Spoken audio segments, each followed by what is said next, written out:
I hated to say it, but I actually kind of want to see that. I'm kind of interested in whatever the story is. Like, The actual events, probably not the dark comedy that the film makes it out to be. okay, I thought it was just about T-Pain doing laundry. gain. Pain and No, gain. I hate to make light of a set, but I mean, it really is not fair that people like Daniel Kaiser get to keep their jobs.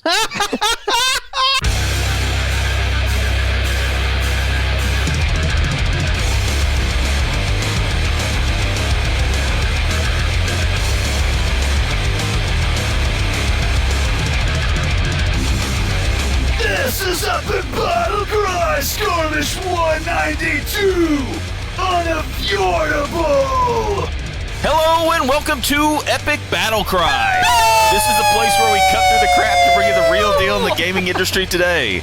I'm your host, Tony Grice, and with me, as always, is Brent Adams and Daniel Kaiser. Brent, how you doing this week, man? What's up, my absent attendees of anarchy, my non-present presenters of pummeling? How art thou? I feel a lack of presence there. Yes, and that will seem all the more meaningful later Yes, it will. in the show. Very good. How you been, man? What's been going on? Not too much, man. Been trying to play a few games here and there, but it's been kind of a busy week. However, I am very, very excited to talk about some of the things in the Gauntlet because they are kind of rounding out my must-have list for the year. Yes. Awesome. DK, what about yourself? How you doing this week? Beam me up, TG in 3D. I'm doing great. In fact, I'm doing much better than Digital Extremes and the Star Trek game that just came out, which is not very good from what I've seen. So anyway, I feel bad that all the people looking forward to the new Star Trek game have been let down. But I think the gift that's been given us is all these buggy videos going around the internet with the new Star Trek game. With Spock and Kirk doing their thing and just a bloody mess of a video. And by doing their thing, we mean sort of like, glitching through walls, rotating in place aimlessly, things running I in the... do on a daily basis, but have not yet been replicated in a video game. So Lauren made that same joke. That's interesting. Must be something in the air up there in Denver, yeah. In Denver. In the high city. All right. Well, hey, we sorry. got plenty of interesting stories to go through this week, so let's go ahead and run through the Gauntlet. Gauntlet! All right, guys, we're here in the Gauntlet, and the first big story we've got of this week is the announcement of a trio of videos that Rockstar has dropped on us for Grand Theft Auto 5. Mm-hmm. DK, what did we get to see? What's new about these new videos? Well, as you know, Grand Theft Auto 5 is on track for a September release on Xbox 360 and PS3. And this past week, we got an opportunity via Rockstar to get a little more insight into the very unique aspect of having these three main characters, Michael, Franklin, and my favorite, Trevor, who were showcased in their own individual trailers. Kind of took the internet by storm. Lots of people talking about the game again. So, this was big because it's keeping the game on the radar as we're heading into E3 2013, which we'll talk about later in the show. But more specifically, they give insights into these interweaving tales, but also the uniqueness of the individual characters, Michael, Franklin, and Trevor. So, what did you guys think about the media, and do you have a favorite so far in terms of the characters and their particular stories?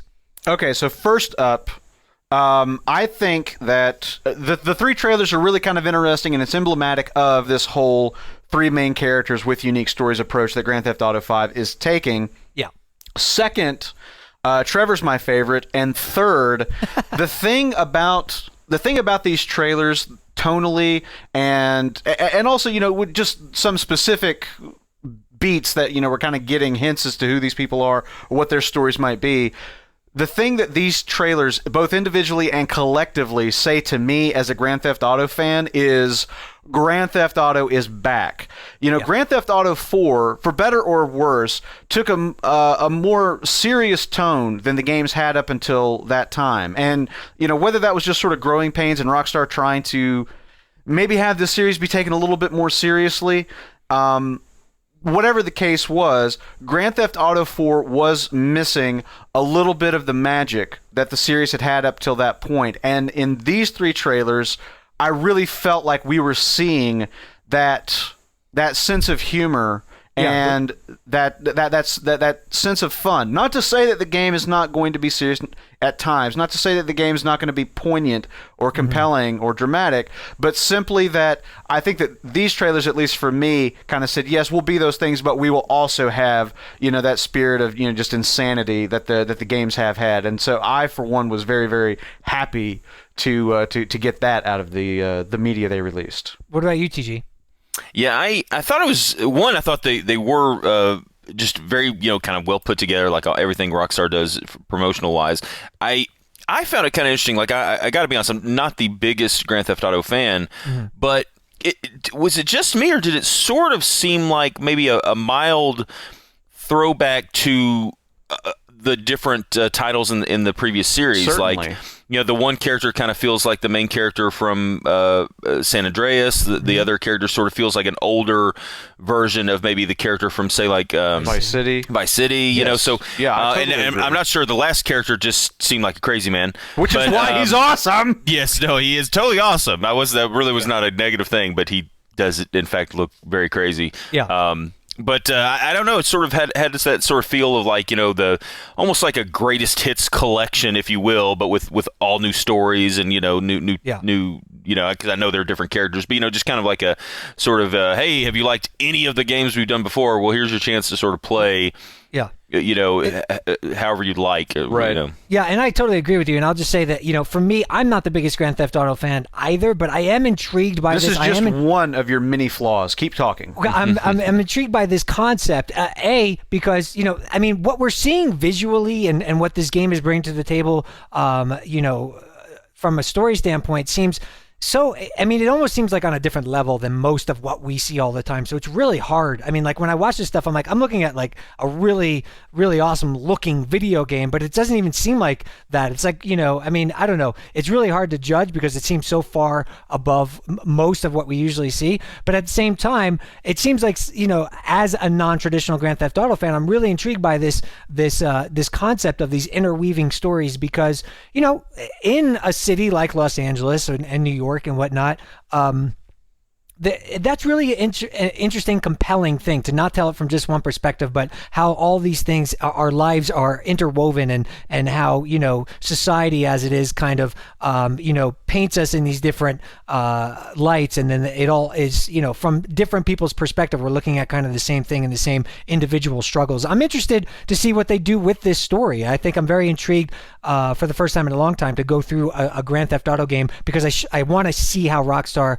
communicates that message that is actually very real and something that is interesting from a just looking at society. So I'm definitely got this one on the watch list. It's on my most anticipated list and something that I look forward to checking out. Yeah, it definitely. I gotta be honest. This is making me. I'm actually kind of excited about playing this one. This will probably be my first sort of real entry into that series. So looks very cool.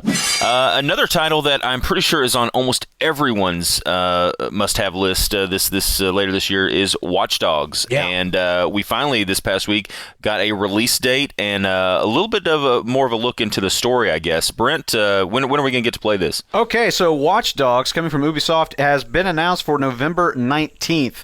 This is, of course, coming to PlayStation 3, Xbox 360, Wii U, PC, PlayStation 4, and other next-generation consoles, which we might be hearing about sometime in the next 30 days. Yes.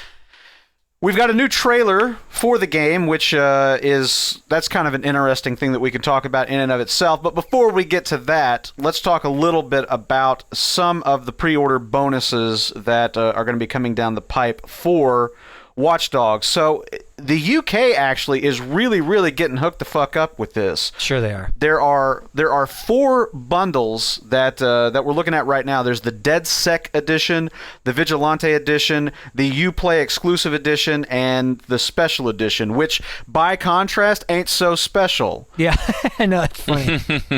So I'm not going to rattle off every single thing because we'd be here for 15 more minutes. Yeah. But the point is that there is a 7-inch figurine that Lauren is not going to have because he doesn't live in the UK. And while he cries himself to sleep, there's also a bunch of other DLC. There's physical soundtrack. In one edition, I think the Vigilante edition, you get Aiden Pierce's like the ball cap and mask he wears in the game. Steel case. There's Alex Ross artwork. I mean, it's crazy. I mean, like there really is like some actually kind of. Well, I mean, I guess a special edition goes some kind of cool stuff coming with this. So, yeah, I mean, obviously these are looking like great special editions, but more importantly, the game itself, every time I see something from this game, this is probably right behind the new Thief in terms of my most anticipated games. This game is looking great. I'm interested to see what Ubisoft does with it. And honestly, I'm really hoping at E3 that we see a little bit more of it, but I don't want to see too much. I'm pretty much already sold on this game. So it's exciting to know actually when we're going to finally get it in November, and what console we'll be buying it on is the big question. Is it going to be, will I be buying it on the next Xbox or on the Xbox 360? Probably the next Xbox. We'll find that out May 21st when Microsoft makes their announcement on Spike TV and GameTrailers.com. Thanks for tuning in.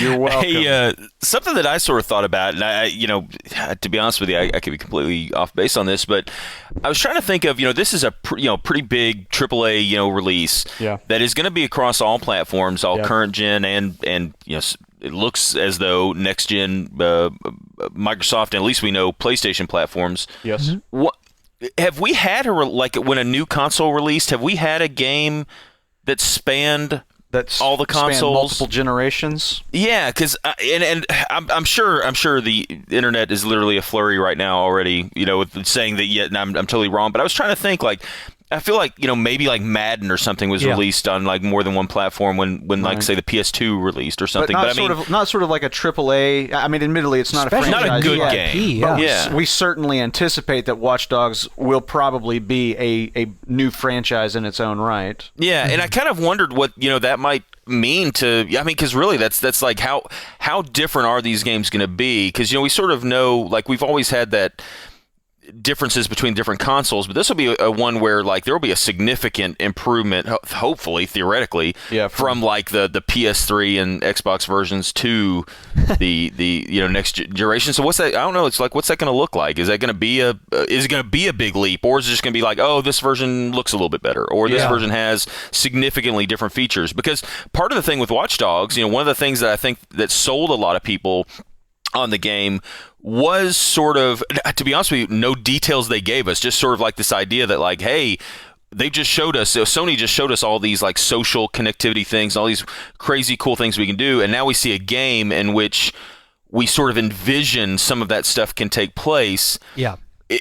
How are those things going to interact with each other? Well, and how are those things going to interact on different platforms? Like how is the PS3 version going to have different features from the PS4 version? Like how are those things going to? That's an intriguing idea. And the thing is, I don't think this is the only game that's doing that. I could have swore like a couple of weeks ago that we were talking about another game that was also that was like the same thing. Assassin's Creed? Destiny. Well, I was thinking, Isn't Destiny like the new game from the guys from Halo? That's not. There's going to be. It's multi-platform. There's going to be several games that sort of follow that current and next gen release. When they come out. So that is interesting. I'm sure. I'm sure that there's other games that have done that I'm just not remembering. I feel like there is, but honestly, I was trying to think and I couldn't.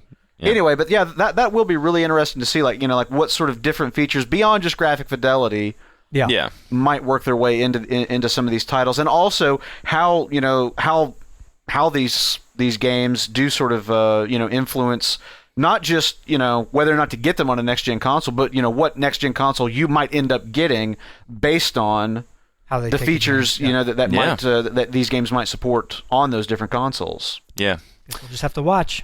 Oh, come on, man. Come on. All right. So next up, we have a title we've actually talked off and on quite a bit about over the last few weeks, but we finally have an official announcement of it. That is The Bureau, XCOM Declassified. We've got a release date for it. DK, when are we going to get to play this? Okay, so the Bureau, Xcom Declassified, is the game we've been talking about, been hinting at. All the online rumors were true. It's coming August 20th, 2013 in North America, August 23rd internationally, and it's coming to the Xbox 360, PS3, and PC for $60 as usual. But as we kind of figured, this is the reinvention of 2K Marin's first-person shooter based on the XCOM brand, except it's not a first-person shooter anymore. It's a third-person shooter. And it's not even and it's not even that. It's a third-person tactical shooter. It's a third-person tactical shooter. So basically what they've done is kind of through iteration and figuring out what the XCOM brand is all about, they've kind of gone back to the roots a little bit about XCOM, but they're delivering a new spin on it. And you basically have the opportunity to take part in this origin story of XCOM. So you actually have the opportunity to be there the moment that the Bureau turns into XCOM, which is kind of a cool thing for XCOM fans. But in terms of gameplay, as we talked about, it's a third-person tactical shooter, so you have the opportunity to command your troops, your squad, and there will be lots of action, much more than kind of what you might be used to in XCOM Enemy Unknown.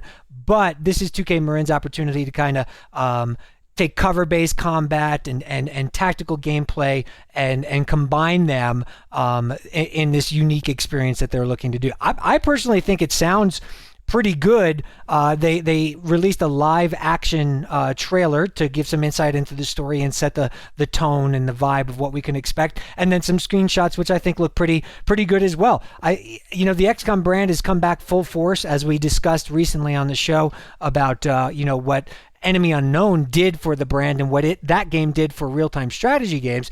Can they toe that line and please XCOM fans while also through this battle focus ability provide enough tactics for newcomers to feel like they're getting into something different than a Gears of War or whatever. So what do you guys think about the game?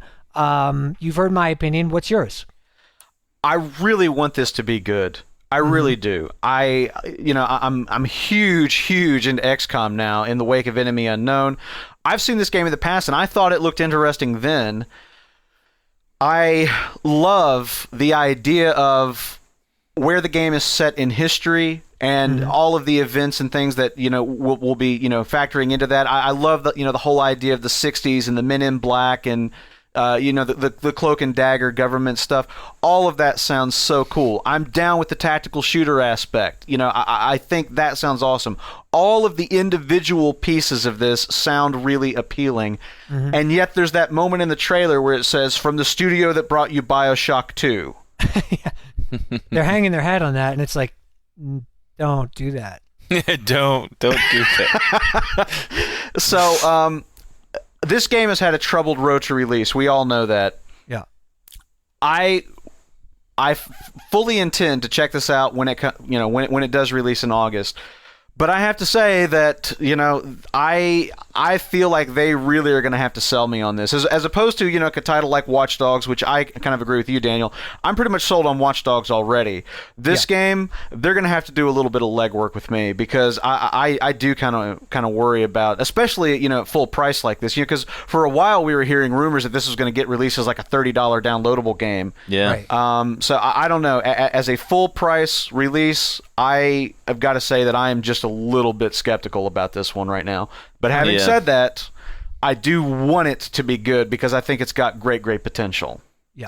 Yeah, I think the coolest thing, something you touched on, is the setting. Like, I think a couple of I guess we've seen a few screenshots or renders, whatever, kind of from the game at this point, and I think it looks pretty cool. The time frame it's set in, and sort of the kind of history that goes along with that, and talk of aliens coming to Earth. It's just it looks like it could have a very cool vibe. So and I also, agree.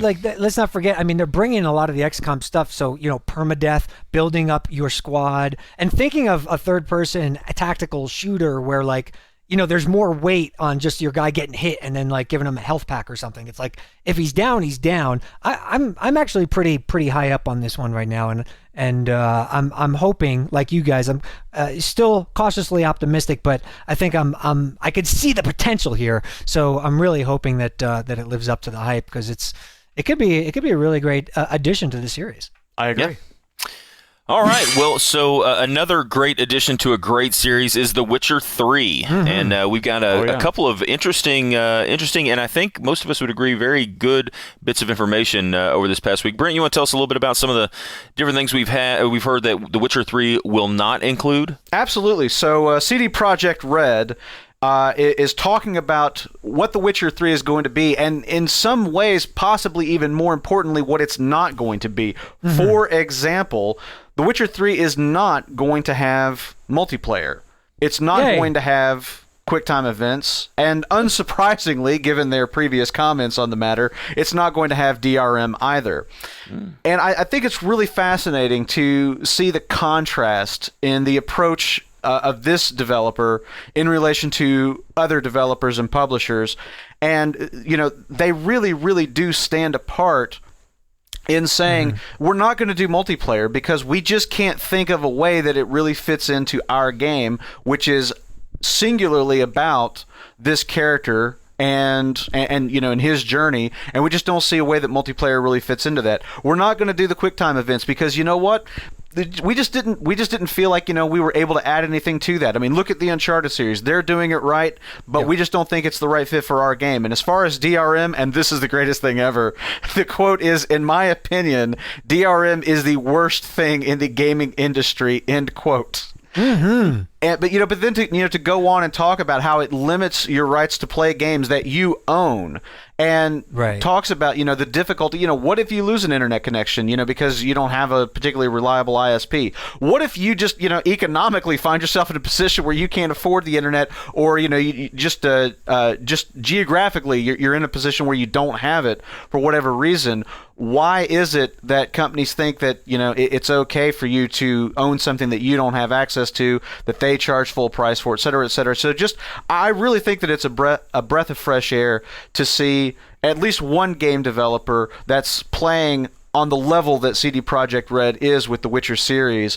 take a stand and really, in my estimation, really show where they come down on all of these issues, and for gamers and their game specifically. And it just shows what they're doing is thinking of their project from the perspective of the player. They're thinking of this not from their perspective. And sometimes, that's difficult. Sometimes you have to think of it from the perspective of running a company, or from the interest of your shareholders or whatever.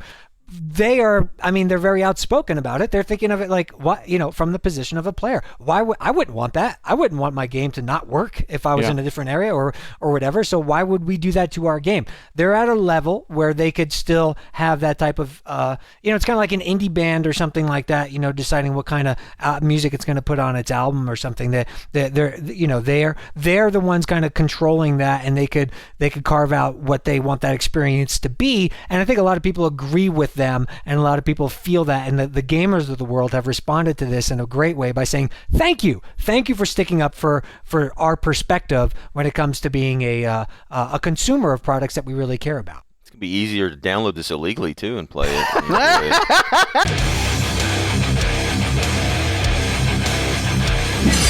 All right, guys, we're here in the main topic, and this week we're going to talk a little bit about where Nintendo is going to be come June 11th through the 13th. It's not going to be opening up E3.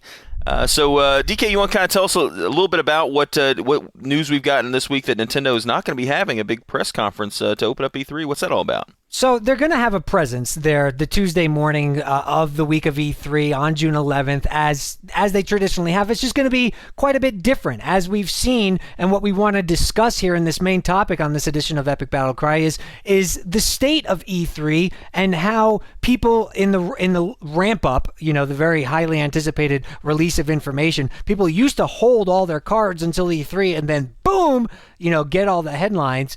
And now we've seen with a company like Nintendo Directs slowly giving us information, and no shortage of big information. Like you mentioned last week with the new Zelda game, and just lots of things about Nintendo are being divulged in the weeks and months leading up to E3. So the company came out not too long ago and said, you know what, we're not doing that big, huge, gigantic press conference that we used to do, or that we've been known mostly for. Instead, we're going to scale back and have kind of two separate events, one for business investors and people focused on that side of our corporation, and the others focused on the games and more the consumer side and whatnot. On the showroom floor, we're going to let people in early to kind of see things and report on it. So it begs the question about Nintendo, their current state, but also, we're seeing companies like 2K also say we're not going to have that big of a presence at E3. So I think what we want to discuss here is the relevance of E3, especially in a year when Microsoft and Sony, we know this is huge for them. Oh, yeah. But, in the ramp up with the internet age that we live in and becoming more and more connected, and people like Nintendo doing these Nintendo Directs, controlling the information, the stream of information and media that comes out, where do we stand with the relevance of E3? Is it still the industry Super Bowl, or are we moving on to different things? It's interesting because it does raise the question of just how effective are these big singular events that happen annually, as far as the release of information. They're great for like the game journalism industry. They're they're definitely something that fans get excited about. But in terms of the actual effectiveness, and whether or not the excitement that you generate for a game like Watch Dogs at E3 translates into big sales in November when it actually comes out, right. That's a more interesting kind of question. And I have to say that I actually think Nintendo is on the right track here. I think that the whole first idea time in a while. Well, yeah, I mean, that's the thing. I mean, I'm not the biggest fan of Nintendo's properties right now, and since Nintendo is almost exclusively focused on their properties, they don't have a lot to offer me at the moment as a gamer. But I can still recognize when I think that they're doing a good job with, what their segment of the market is. And I think that the Nintendo Direct spots are a good idea. And to me, it feels like a more new media way of reaching your customers. And E3, and this is not a judgment call. I'm not, attaching, a good or bad qualifier to this, but E3 I think is definitely more of an old media style event where as you put it, you play your cards, close to the vest. You hold your information. You don't really reveal anything until you're out on stage in front of the press and the public at large, and then boom, here's the new game, here's the new console, whatever. And the thing about it is, in the internet age, those things really just don't have the impact that they once did, because you can't control the information. Whether you're talking about a new console from Sony or Microsoft, or a new iPhone, or whatever it is, if you follow the right channels of news, pretty much everything about that product before it ever gets officially announced. And so, if you don't have that huge impact, or if you're not able to have that huge impact, which it's getting increasingly more difficult to do, then it does kind of call into question, why spend all of the money and effort doing this when something like, I think, the Nintendo Direct spots accomplishes the same thing. You get the information out, you get people enthused about the product, but ultimately, I think it's a more cost-effective and possibly just more flat-out effective way of doing it. Yeah, I agree with a good portion of what you just said. I don't think that Nintendo is necessarily the only one that's kind of caught on to this. I mean, we are, of course, in a year that we're going to see two new consoles from from two of the biggest names in gaming, Sony and Microsoft. But I mean, if you look at it, Sony has already had a pretty major press conference this year. Yeah. Microsoft's going to have theirs ahead of E3 Microsoft's going to have theirs 3 weeks before E3.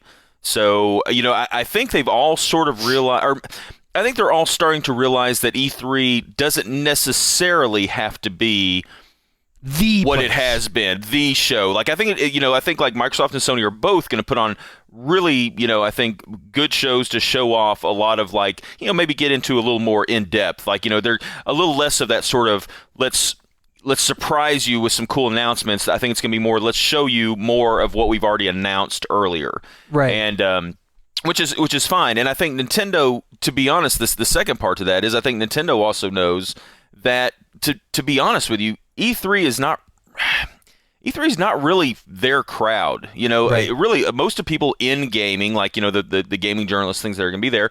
To be frank, I think are kind of down on Nintendo. Nintendo still does reasonably well with a more casual audience that, frankly, doesn't necessarily keep up with everything going on at E3. So I agree again, with that. But That's a that good casual point. audience isn't going to tune into Nintendo Directs. You don't think they're going to watch those online? I think there's a greater likelihood that they will tune into Nintendo's channel on YouTube.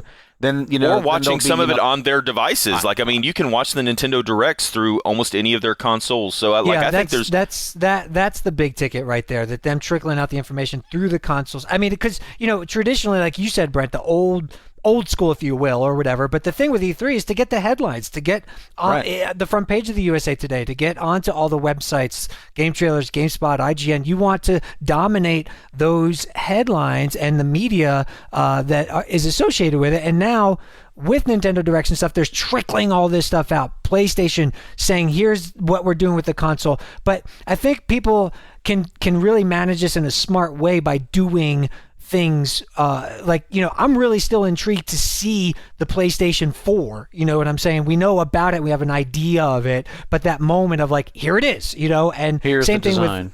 and with the Xbox, that's if they play their cards right, you can actually kind of get the best of all of those things, because you want that picture that's going to be, here's the console at E3, so it'll be interesting to see what Microsoft does, because will they show their console ahead of time? It sounds like they will, according to the things that Major Nelson has said.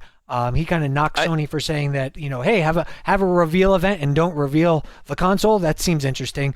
So that would indicate that they're going to reveal the next Xbox. Yeah, I mean, Xbox 4 months later, though. I Yeah. think that's a little bit of a specious argument for him to have made 4 months ago. I mean, the whole point is they're going to just be showing their stuff a couple weeks before E3, which they probably already were planning on. I do sort of feel like, let me just ask, do you guys think that Microsoft's reveal was planned earlier than E3 originally?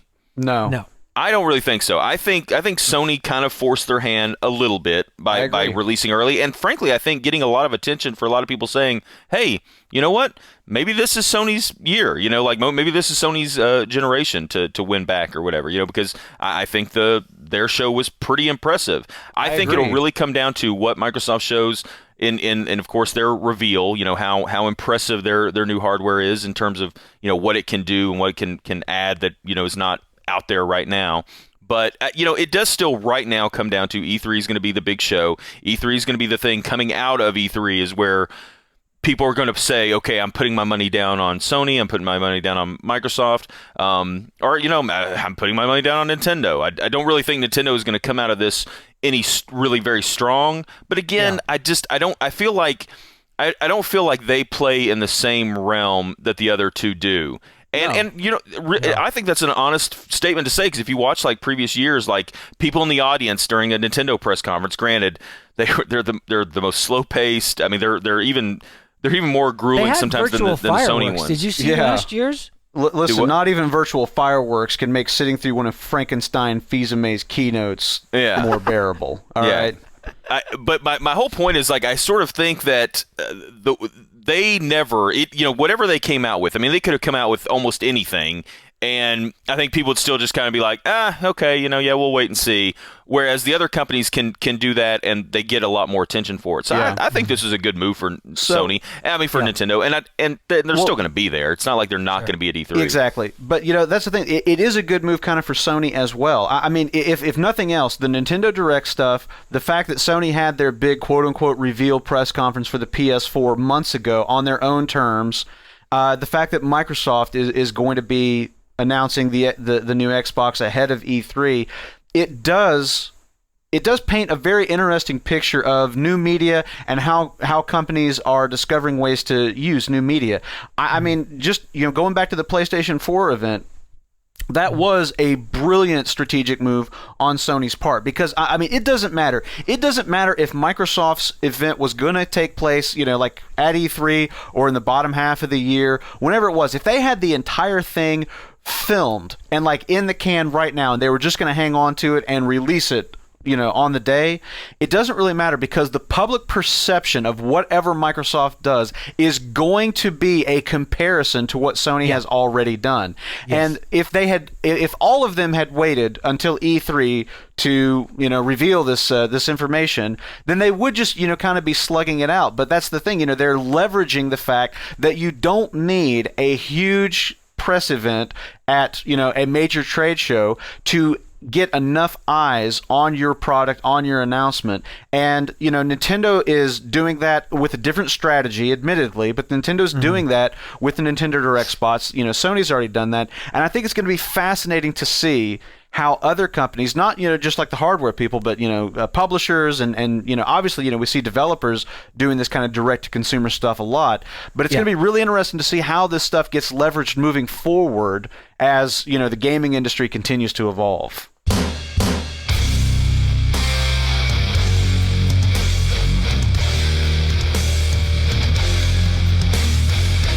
All right, guys. Well, we are coming up near the end of this week's Skirmish, but first we have our Battle Cries of the week, and my Battle Cry is going to go out to a kind of a series of games that I got to be honest with you, I've not really played terribly too much of. I mean, one or two here or there. But this next one looks amazing, and that is Lego Marvel Superheroes. I think the Lego series in general has had some really quality titles, especially some of the Star Wars titles. That Harry Potter ones actually looked pretty awesome. I never really played them too much, and of course, like the DC ones. Batman's had a really good run on there, and a couple of the DC universe have joined in over time. But this new Marvel Superheroes game, I don't know. Maybe it's because I'm probably leaning a little bit more towards the Marvel side of things in general in terms of comic book characters. I could see this game just being amazing. Like I just think it could be so much fun. And I think Brent. I'm right there with you, buddy. Yeah. Daniel doesn't like puppy dogs and bunnies. No. So, but with this series, they've been building on the previous iterations and stacking the. I'll just leave it there. Yeah. Thank you. Mm-hmm. Anyway, all right. So next up, our next battle cry comes from DK Money Shizzle. Yeah. But are you upset with me or something in this episode of the show? What's going on? I'm just saying. Let's have a powwow. Let's rap. Everything no, okay? Please, let's not. Nah, man, that's just you infected me. Frankly, you infected me with your puns. And that's right. And we don't want to know how that happened. Just exactly. Before you get yes. into it. We were safe. I don't know how it happened, but you still infected me with your puns, and that's why I'm upset. Because now every once in a while I make, frankly, a pretty good pun. Pretty good puns. Oh man. Right. That is an oxymoron. DK, what's your battle cry this week, man? My battle cry TG in 3D goes out to boulder-based war balloons. That's right here in the great state of Colorado. The game Star Command has been developed and is coming out this week. By the time you hear this, you could actually probably pick it up on iPhone, iPad, and iPod Touch. The Android and PC versions are to come. This was a Kickstarter project by, like I said, War Balloon, and it's a spaceship management game that they say allows you to build your ship, hire your crew, and explore the galaxy. I'll be honest, I didn't know much about this game. I had heard the name, but then I wrote a story about it when they said that it was coming out this week, and I started looking at some of the media for it, and man, this thing looks freaking fun. So, dude, it does. It looks really cool. Check out Star Command. It looks like a really cool game. Obviously, really, really well designed for mobile play, but also coming to PC eventually. So, check it out. And the game is officially screwed because DK just oh man, you gave it the kiss of death. Oh, come on. They were only seeking $100,000 and they've raised 151. So good to them. But this seems like a cool game that has a good vibe and something that they seem to put their hearts into with the game development. So I might take a ride up there to Boulder, drink a couple of beers with these guys, and go crazy with our starships. That sounds like it could be really bad. Actually. What? Drunk driving a starship? What could go wrong? No, me going up to Boulder to meet a bunch of guys and get drunk with our starships. I don't know what that means, but there you go. I don't either, but Jesus God, be safe. Or safer than you were with Tony, my God.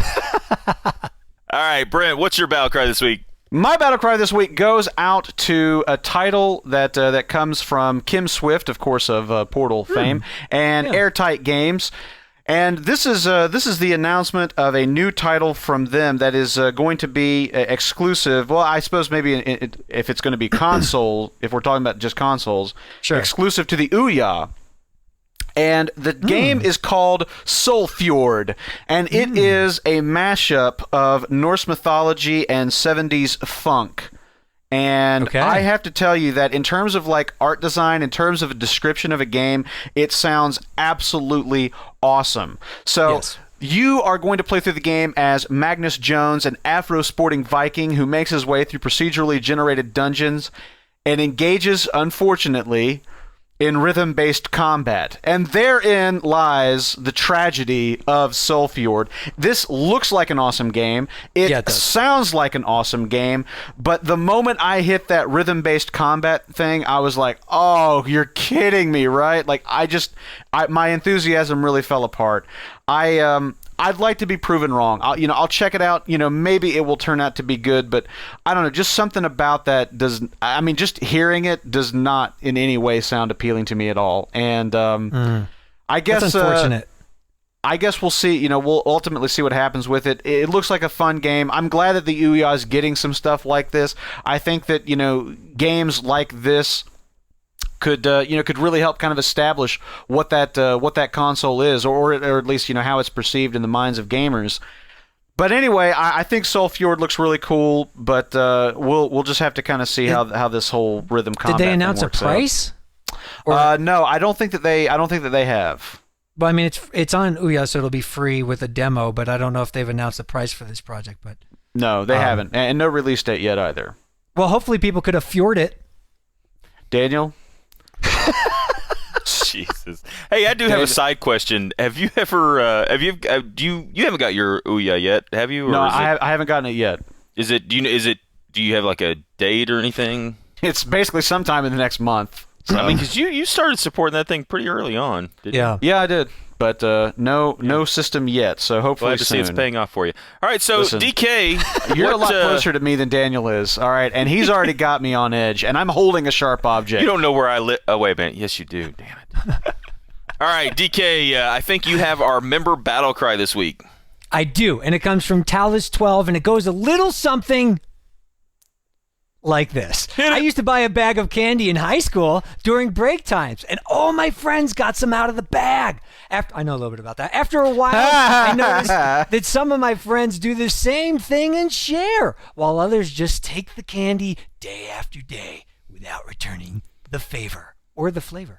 At some point, you see that you are being taken advantage of by some of your friends. When it comes to the different publishers, then yes, I have to agree. They are very similar. Both Valve and EA have similar models to make money. Full-price games, free-to-play games, etc., etc. The difference lies within the service surrounding it, though. Where EA makes you pay for a game, Valve makes you pay for a game, but gives you a map maker in return. Where EA has microtransactions, Valve has microtransactions, but also gives the community Steam Workshop to do their own thing. Where EA keeps taking the candy day after day, Valve returns the favor and lets you have some candy as well. Valve acknowledges that we are in this together. We need them to make games. They need us to make money. We give to them. They give to us. That's how a relationship works. Those last three sentences could be like, just like a really great treatise on, economics in general. Yeah, exactly. And as Talus is summarizing here, based on our conversation last week about, Valve versus EA and the whole business side of gaming based on Cliff Bleszinski's not so recent comments, not so we clever. discussed. Yeah, not so clever. But anyway, what do you guys think? I mean, I think a lot of gamers just feel this way. It comes down to respect and communication and just like, tit for tat kind of. It doesn't seem like it'd be that hard to appease the gaming community because they're not, they seem pretty grateful for small things. It's just that when you feel taken advantage of, I think that's where a lot of people classify EA as kind of doing more taking than giving. What do you think? Well, I actually kind of was thinking back to what we were talking about with The Witcher, in the Gauntlet. And the thing about it is, you as a company, you really determine, you set the tone for the relationship that you're going to have with your customers. And, for better or worse, that there are those people in the game industry that appear to have taken a very adversarial kind of relationship with their customers. And I think it's a mistake to do that. And the thing is, it doesn't have to be that way. I think that the only reason that companies end up doing that is because they are loath to change. I think that if you're adaptable, and I think that if you're sort of in the mindset of we're going to provide a service, a product, etc., and we're going to find a way for it to be beneficial to us and have value for the consumer, then I don't think that you have to have that. But it seems like a lot of companies sort of have the idea that, look, we're going to do this, and you're just going to have to get over your issues and buy it because we're the only a company that's got the exclusive license or whatever. And it doesn't have to be that way. I don't think that it's ultimately all that healthy for anybody. All right, guys. Well, that is going to do it for this week's Skirmish. I'd like to thank everyone for joining us this weekend. Please join us once again next week when we will be mercilessly cleaving the fat from the gaming stories of the day. Woo-hoo. For DK Money Shizzle and Brent Adams, because he has a proper name and doesn't refer to himself like a rapper, I'm your host, Tony Grice. What? And remember, cry havoc, and I still pretty much say the company's the same. Well... I think it's just how you look at them. Well, listen, Tony. One of them is equally big than the other. So. That's your opinion. And unfortunately, it's not the correct opinion. All right? Look, I do not want to anger the evil EA overseers. No, you definitely don't. They'll turn, what they'll do is they'll turn your favorite game into an online-only proposition and then fuck you.